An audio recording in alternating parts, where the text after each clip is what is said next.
Good evening दोस्तों आप सभी के लिए। और जैसा कि दोस्तों आप स्क्रीन पर देख रहे हैं मौर्य उत्तर काल, और इसे ही दोस्तों हम ब्राह्मण साम्राज्य के नाम से जानते हैं।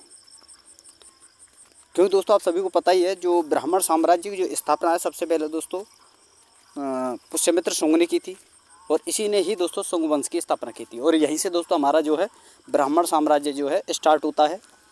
और आपके लिए दोस्तों मौर्य उत्तर काल करा चुका हूँ, कनु वंश, सॉरी दोस्तों देखिए हर्यक वंश और अन्य जो वंश हैं वो मैं आपके लिए करा चुका हूँ। आज बात करने वाला हूँ दोस्तों शुंग वंश, कनु वंश और सातवाहन वंश के बारे में।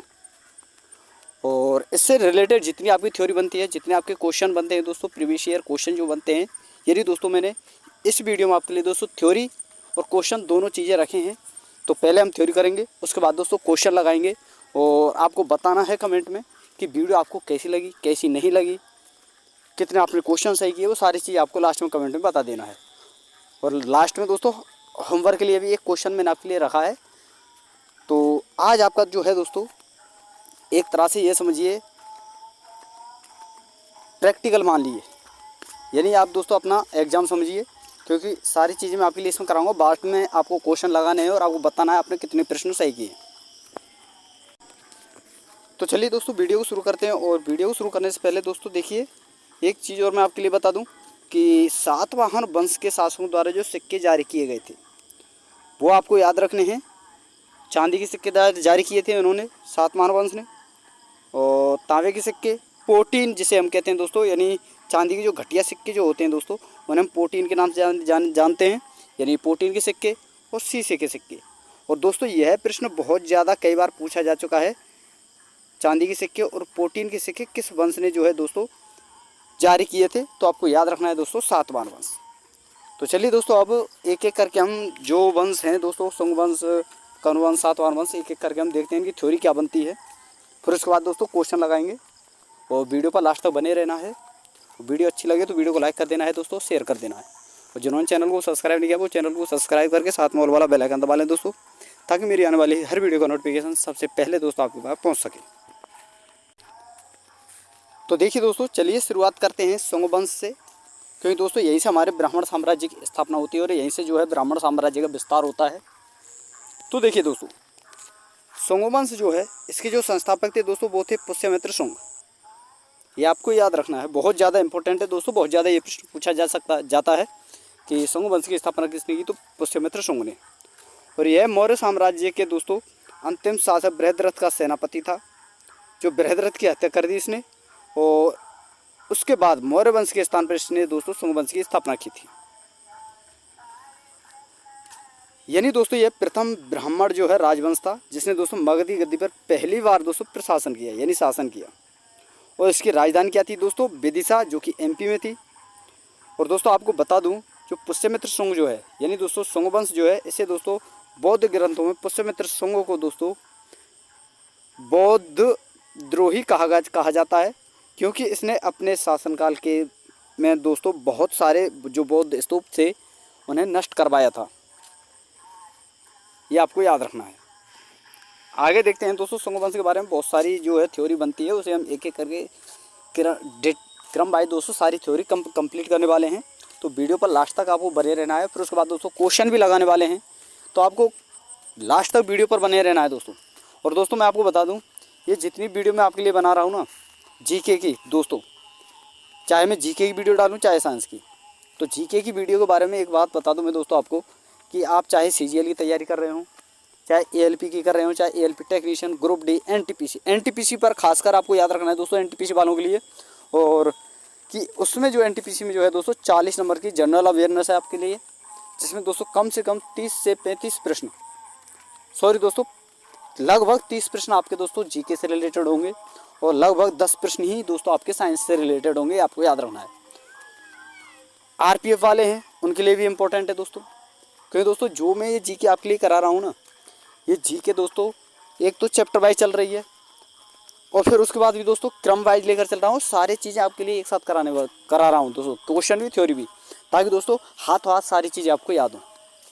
तो जो भाई चाहे एसएससी जीडी की तैयारी कर रहा हो, चाहे एसएससी सीजीएल की, रेलवे किसी प्रकार की तैयारी कर रहा हो, एनटीपीसी, किसी की भी तैयारी कर रहा हो दोस्तों, आप इस वीडियो को, इन वीडियो जो मैं आपके लिए डालता हूँ जीके की, इन्हें आप जरूर देख लिया करें। और एक बार जब आप इन वीडियो देख लेंगे दोस्तों, सारी जीके आपकी कंप्लीट होने वाली है। बशर्ते इस वीडियो को आपको ध्यान से देखना है। और वीडियो अगर आपको अच्छी लगे दोस्तों, वीडियो को लाइक भी कर देना है। चलिए दोस्तों आगे देखते हैं। और आपको याद रखना है दोस्तों, पुष्यमित्र शुंग ने 2 अश्वमेध यज्ञ कराए थे, जिसके पुरोहित जो थे दोस्तों पतंजलि थे, ये आपको याद रखना है। और इसके समय बौद्ध पुस्तक जातक ग्रंथ की रचना हुई थी। किसके समय दोस्तों? पुष्यमित्र शुंग के शासनकाल के समय ही दोस्तों जो है बौद्ध पुस्तक जो है यानी जातक ग्रंथ जो है उसकी रचना हुई थी। और पतंजलि ने दोस्तों महाभाष्य की रचना की, और पाणिनि ने अष्टाध्यायी की रचना की थी, यानी अष्टाध्यायी को लिखा था। मनु ने दोस्तों मनुस्मृति लिखी। कब दोस्तों? पुष्यमित्र शुंग के समय मनु ने ही मनुस्मृति लिखी थी। तो इसका मतलब आप ये समझ सकते हो दोस्तों, देखिए जो मनु थे वो इन्हीं के समय पैदा हुए दोस्तों, पुष्यमित्र के समकालीन ही थे मनु, जिन्होंने दोस्तों पुष्यमित्र के शासनकाल के दौरान ही दोस्तों इन्होंने जो है भारतीय समाज को दोस्तों 4 वर्णों में विभाजित किया था, ब्राह्मण, क्षत्रिय, वैश्य और शूद्र। तो ये सारी चीज़ आपको याद रखनी है। और आपको बता दोस्तों, इसके समय 2 यवन विदेशी आक्रमण हुए, और दोनों ही यवन आक्रमण में पुष्यमित्र शुंग की विजय हुई थी, ये आपको याद रखना है। जिसमें पहला आक्रमण दोस्तों हुआ था तो इसका नेतृत्व जो किया था तो वो किया था दोस्तों डेमेट्रियस ने, और दूसरा आक्रमण जो हुआ था उसका नेतृत्व किया दोस्तों मिनांडर ने, जिसे हम दोस्तों मिलिंद कहते हैं। आगे बात करते हैं दोस्तों कि मिनांडर जो थे दोस्तों बौद्ध भिक्षु नागसेन से उन्होंने दोस्तों बौद्ध धर्म की दीक्षा ली, और उसने बौद्ध धर्म अपना लिया था। उसके बाद दीक्षा लेने के बाद नागसेन से बौद्ध धर्म की दीक्षा लेने के बाद उसने दोस्तों बौद्ध धर्म अपना लिया। और पुष्यमित्र शुंग ने दोस्तों कलिंग नरेश खारवेल से भी युद्ध किया, परंतु खारवेल ने इसे पराजित किया था। किसको दोस्तों? पुष्यमित्र शुंग को। और पुष्यमित्र शुंग की मृत्यु के बाद इसका पुत्र दोस्तों अग्निमित्र जो था इसका उत्तराधिकारी बना। और कालिदास की रचना दोस्तों मालविकाग्निमित्र में विदिशा के राजा अग्निमित्र और मालव देश की राजकुमारी दोस्तों मालविका के प्रेम प्रसंग की चर्चा है। किसमें दोस्तों? मालविकाग्निमित्रम में। और आपको याद रखना है दोस्तों, मालविकाग्निमित्रम जो पुस्तक है दोस्तों किसने लिखी दोस्तों? कालिदास ने। बहुत ज़्यादा पूछा जाता है दोस्तों, बहुत ज़्यादा इंपॉर्टेंट है। और दोस्तों मैं आपको बता दूं, अगर किसी की भी अगर कोई सा भी चैप्टर मैं आपके लिए कर रहा हूँ दोस्तों, जीके जो करा रहा हूँ, जीके का कोई सा भी चैप्टर मैं आपके लिए कर रहा हूँ दोस्तों, अगर आप थ्योरी कर लेते हो ना तो गारंटी मैं देता हूँ दोस्तों कि आप एक एक क्वेश्चन को सॉल्व अच्छी तरह से कर पाओगे। जीके में कभी मात खाने वाले नहीं हो। बशर्ते आपको दोस्तों जीके को अच्छी तरह से समझना है, देखना है। जो प्रैक्टिस सेट मैंने आपके लिए रखे हैं दोस्तों लास्ट में, उन्हें हर वीडियो में आपको अच्छी तरह से लगाना है। आगे बात करते हैं दोस्तों, इस वंश का अंतिम शासक देवभूति हुआ, और इसकी हत्या दोस्तों इसके मंत्री वासुदेव ने कर दी। और वासुदेव ने ही दोस्तों कनु वंश की स्थापना की थी दोस्तों मगध पर, यह आपको याद रखना है। तो आगे बात करते हैं दोस्तों, इतिहासकारों का मानना है कि पुष्यमित्र शुंग ने अपने जीवन के अंतिम दिनों में दोस्तों बौद्ध धर्म की महानता को समझा, और उसने दोस्तों बाद में कई स्तूपों का निर्माण भी करवाया, पुनर्निर्माण भी करवाया, जिसमें से दोस्तों मध्य प्रदेश का भरूच स्तूप का निर्माण भी पुष्यमित्र शुंग ने करवाया, पुनर्निर्माण करवाया था, क्योंकि दोस्तों यह पहले लकड़ी का बना हुआ था, बाद में इसे पत्थर का बनवाया था। आगे बात करते हैं दोस्तों हम कनु वंश की। तो दोस्तों कनु वंश की स्थापना किस प्रकार होती है उसमें हम समझेंगे दोस्तों इसमें कि जिस प्रकार दोस्तों अंतिम मौर्य साहब बृहद्रथ की हत्या दोस्तों पुष्यमित्र शुंग ने की थी, उसी प्रकार दोस्तों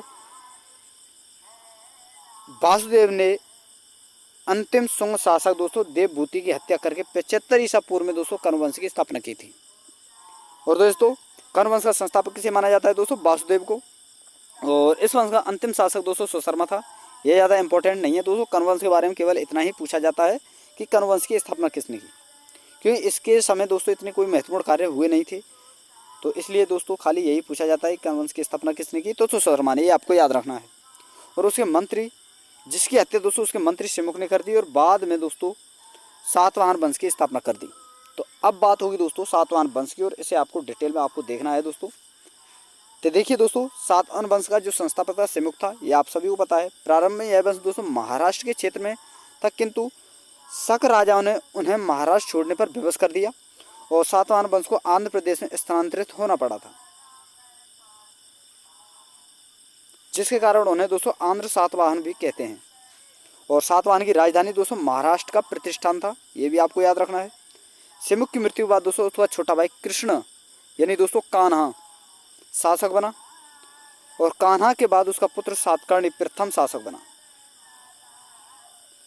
जो कि दोस्तों सातकर्णी जो है दोस्तों आपको बता दूं कि सबसे महान शासक हुए थे सातकर्णी। और सातकर्णी प्रथम के बारे में हम दोस्तों पढ़ने वाले हैं। तो सातवाहन वंश का पहला महत्वपूर्ण शासक था दोस्तों सातकर्णी। सातकर्णी प्रथम की पत्नी नागनिका का दोस्तों नानाघाट अभिलेख बहुत प्रसिद्ध है और इसमें दोस्तों सातकर्णी प्रथम की दोस्तों उपलब्धियों के बारे में बताया गया है। नानाघाट अभिलेख में ही दोस्तों सातकर्णी को प्रथम महान विजेता यानी दोस्तों महान शासक बताया गया है। और नानाघाट अभिलेख में ही मिलता है कि सातकर्णी ने यज्ञ के उपलक्ष्य में दोस्तों ब्राह्मणों को मुद्रा के स्थान पर दोस्तों भूमिदान देना शुरू किया था। यानी आपको याद रखना है दोस्तों कि भूमिदान देने की प्रथा सर्वप्रथम किस वंश ने चालू की दोस्तों? सातवाहन वंश ने ब्राह्मणों को भूमिदान देने की प्रथा जो है। और यह भूमिदान दोस्तों प्रथम अभिलेख के प्रमाण में है, ये भी आपको याद है। ये दोस्तों प्रमाणित अभिलेख में लिखा हुआ है, जो शिलालेख मिलते हैं ना खुदाई में, उनमें लिखा हुआ है। तो आपको याद रखना है दोस्तों, कई बार ये प्रश्न पूछा जाता है कि ब्राह्मणों को भूमिदान देने की प्रथा किसने प्रारंभ की, तो आपको याद रखना है दोस्तों सातवाहन वंश ने। आगे बात करते हैं दोस्तों, देखिए हाल के बारे में। इसके बाद दोस्तों सातवाहन वंश के बाद दोस्तों सातकर्णी प्रथम जो थे, उनके बाद दोस्तों उनके जो उत्तराधिकारी हुए थे वो हुए थे दोस्तों हाल। और सातवाहन वंश में दोस्तों महानतम शासक था ये, वह एक दोस्तों बड़ा कवि और कवियों एवं विद्वानों का आश्रयदाता भी कहा जाता है इसे दोस्तों, किसे? हाल को। और हाल ने ही दोस्तों आपको याद रखना है गाथा सप्तशती नामक एक काव्य की रचना की, जिसकी भाषा दोस्तों प्राकृतिक थी। आगे बात करते हैं दोस्तों गौतमीपुत्र सातकर्णी की। तो एक तो सातकर्णी प्रथम हुए थे, ये थे दोस्तों गौतमीपुत्र सातकर्णी। और दोस्तों आपको बता दूं कि सातवाहन जो वंश है दोस्तों ये मात्र सत्तात्मक था, ना कि पितृ सत्तात्मक, मात्र सत्तात्मक था। लेकिन राजा मनुष्य पुरुष ही होते थे, लेकिन जो उत्तराधिकारी का या किसी लड़की का या लड़के का नाम जो लिखा जाता है उससे पहले दोस्तों उपनाम के रूप में उनकी माता का नाम लिखा जाता था। और दोस्तों देखिए गौतमीपुत्र सातकर्णी के बारे में पढ़ते हैं तो सातवाहन से अगला महत्वपूर्ण शासक गौतमीपुत्र सातकर्णी था। इसके समय दोस्तों नासिक के शक शासक नहपान ने इस पर आक्रमण कर दिया, किंतु गौतमीपुत्र सातकर्णी ने उसे पराजित किया था। चलिए दोस्तों सातकर्णी के बारे में आगे और कुछ पढ़ते हैं। तो नासिक जो है दोस्तों, जो कि जैसे दोस्तों उस समय जोगल थम्बी कहते थे, नासिक से दोस्तों चांदी के लगभग 8000 सिक्के प्राप्त हुए हैं, जिनमें से एक तरफ नहपान तथा दूसरी तरफ गौतमीपुत्र सातकर्णी का नाम लिखा हुआ है। और इससे पता चलता है गौतमीपुत्र सातकर्णी ने शक शासक नहपान को पराजित किया था, यानी दोस्तों हराया था। अब बात करते हैं दोस्तों अगले शासक सातवाहन वंश के, यज्ञश्री सातकर्णी।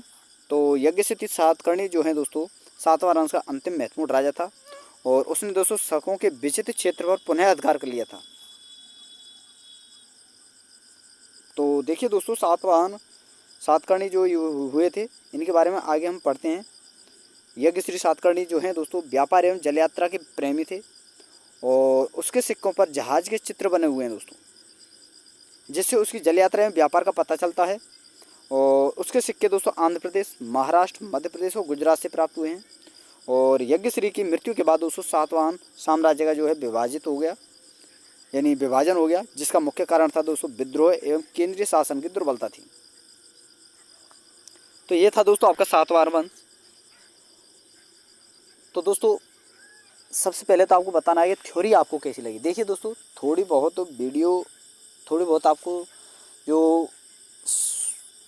आपको दोस्तों आवाज़ इधर उधर की आ सकती है, लेकिन दोस्तों देखिए जो मैंने आपके लिए थ्योरी उपलब्ध कराई है वही सारी चीज़ें पॉइंट कराई हैं, इम्पोर्टेंट जो वीडियो पॉइंट हैं दोस्तों इम्पोर्टेंट, वही मैंने आपके लिए उपलब्ध कराए हैं, जिनसे बहुत ज़्यादा प्रश्न बनते हैं।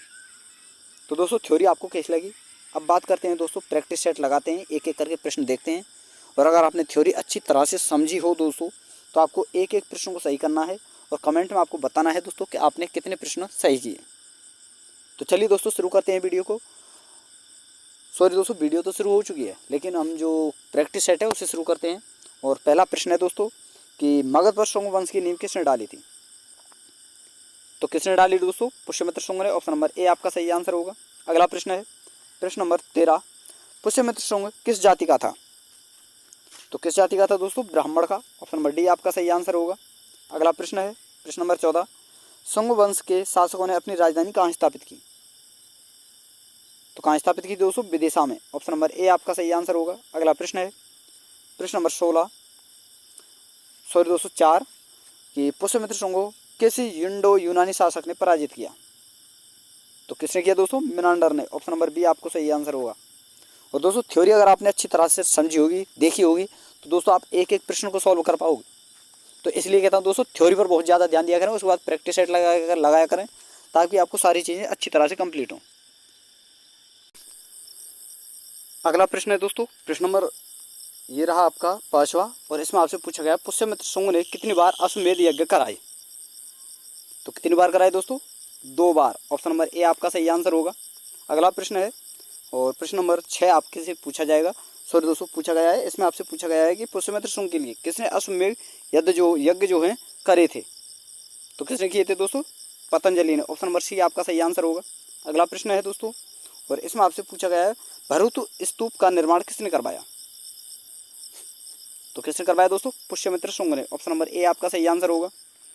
अगला प्रश्न है और इसमें आपसे पूछा गया है कि शुंग वंश का अंतिम शासक कौन था?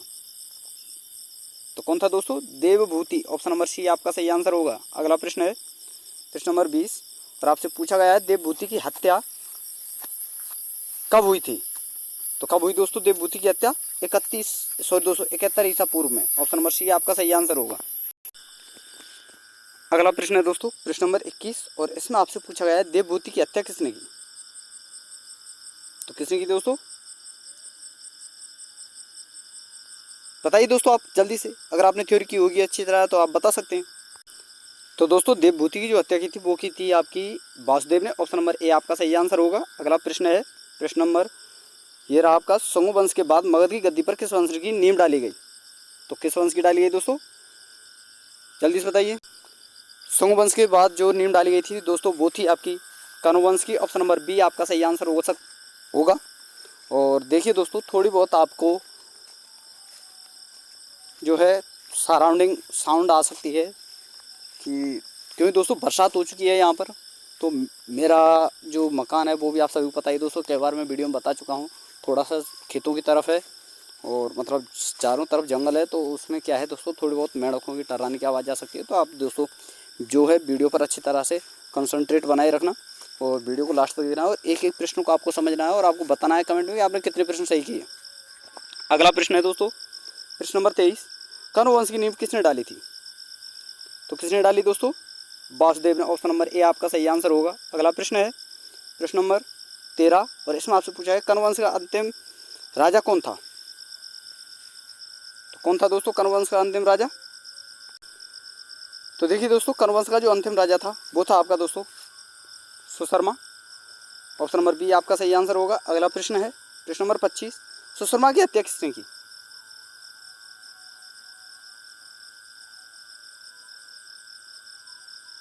तो ये की थी दोस्तों सिमुक ने। ऑप्शन नंबर सी आपका सही आंसर होगा। अगला प्रश्न है और इसमें आपसे पूछा गया है सुशर्मा की हत्या कब हुई थी?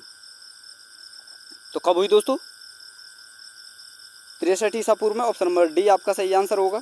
अगला प्रश्न है प्रश्न नंबर 27, और इस 216, इसमें आपसे पूछा गया है सातवाहन वंश की स्थापना किसने की?